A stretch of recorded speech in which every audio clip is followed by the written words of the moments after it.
The old high school had been abandoned for years, but the stories about it still persisted. They said that the building was haunted by the ghosts of the students who had died there. Some people said that they had seen apparitions of children walking the halls, while others claimed to have heard the sound of screams coming from the empty classrooms. No one knew for sure if the stories were true, but they were enough to keep people away from the old school. Even the most daring teenagers would think twice before going near it. One day, a group of teenagers decided to investigate the old school. They had heard the stories, but they didn't believe them. They thought that it would be fun to go inside and see if anything was really there. The teenagers arrived at the school late at night. They snuck inside and started exploring the dark, abandoned building. They went from room to room, but they didn't see anything out of the ordinary.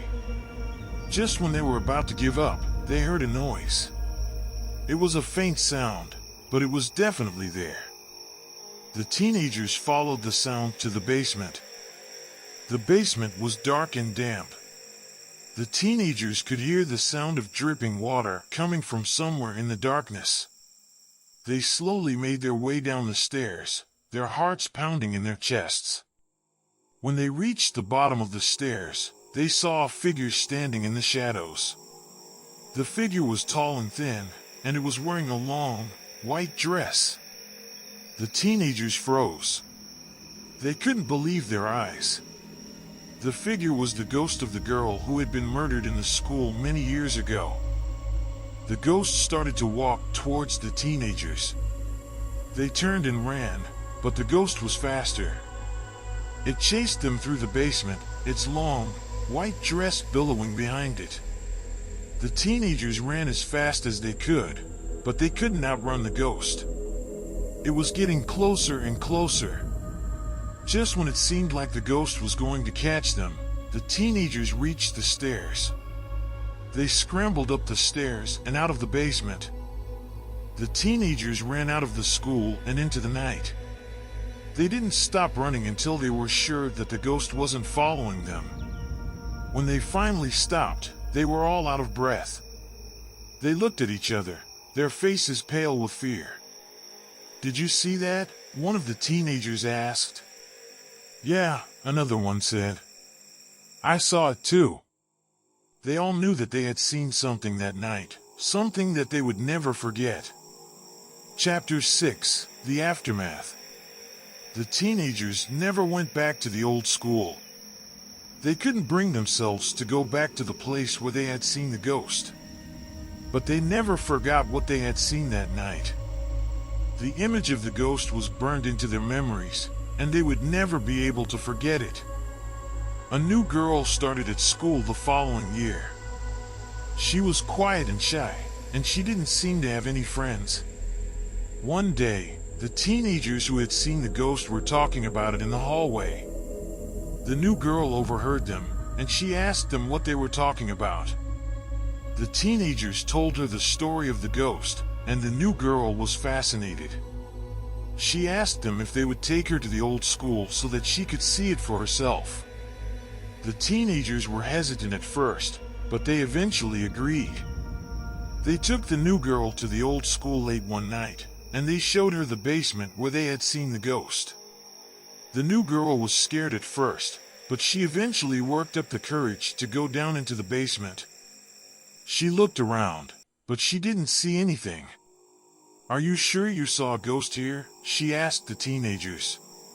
"Yes, we're sure," one of the teenagers said. "We saw it with our own eyes." The new girl didn't know what to believe. She wanted to believe that the teenagers were telling the truth, but she was also afraid that they were just trying to scare her. "I don't know," she said. "I don't see anything." "Maybe you have to believe in ghosts in order to see them," one of the teenagers said. The new girl thought about this. The new girl thought about this for a moment. She had never really believed in ghosts before, but she was starting to wonder if maybe they were real. "I'll try," she said. The teenagers smiled. They knew that the new girl was starting to believe them. The new girl closed her eyes and took a deep breath. She tried to clear her mind and focus on the idea of ghosts. After a few minutes, she opened her eyes. She looked around the basement, and she saw something that she hadn't seen before. There, in the shadows, was a figure. It was tall and thin, and it was wearing a long, white dress. The new girl gasped. She couldn't believe her eyes. The ghost was real. The ghost looked at the new girl, and its eyes were filled with sadness.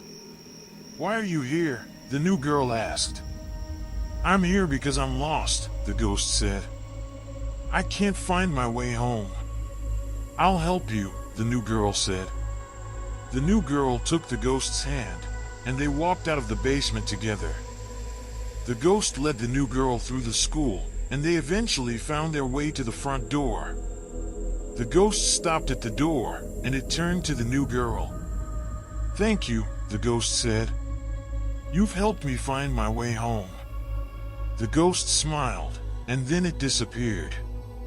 The new girl stood there for a moment, watching where the ghost had been. She couldn't believe that she had just seen a ghost.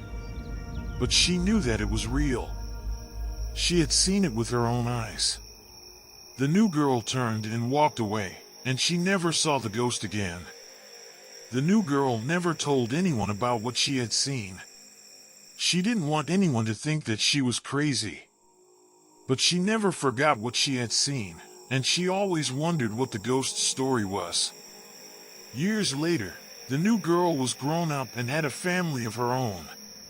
She was telling her children a story about her childhood when she remembered the ghost. She told her children about the ghost, and they were fascinated.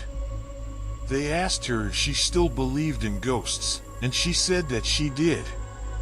The new girl's children grew up to believe in ghosts too.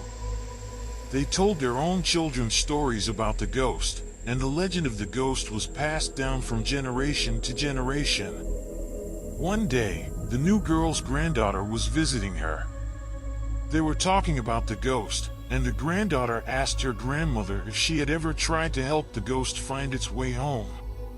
The new girl said that she had tried, but she hadn't been able to do it. The granddaughter thought about this for a moment. Then she said, "I think I can help." The granddaughter took her grandmother's hand, and they went back to the old school. They went to the basement, and the granddaughter closed her eyes and concentrated. After a few minutes, the granddaughter opened her eyes. She smiled and said, "I've found it." The granddaughter led her grandmother to a corner of the basement. There, in the shadows, was a small door. The granddaughter opened the door, and a bright light shone through. "This is it," the granddaughter said. "This is the ghost's way home." The new girl looked at the door, and she knew that her granddaughter was right. This was the ghost's way home. The new girl took a deep breath and stepped through the door. She was surrounded by light, and she felt a sense of peace. She knew that she would never see the ghost again, but she was also content knowing that she had helped it find its way home. The granddaughter closed the door, and the light faded. She turned to her grandmother and said, "Thank you." The new girl smiled and said, "You're welcome."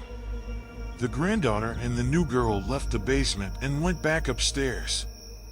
They never saw the ghost again, but they never forgot it either. The legend of the ghost is still told today, and people still wonder who the ghost is and what its story is. But only the new girl and her granddaughter know the truth.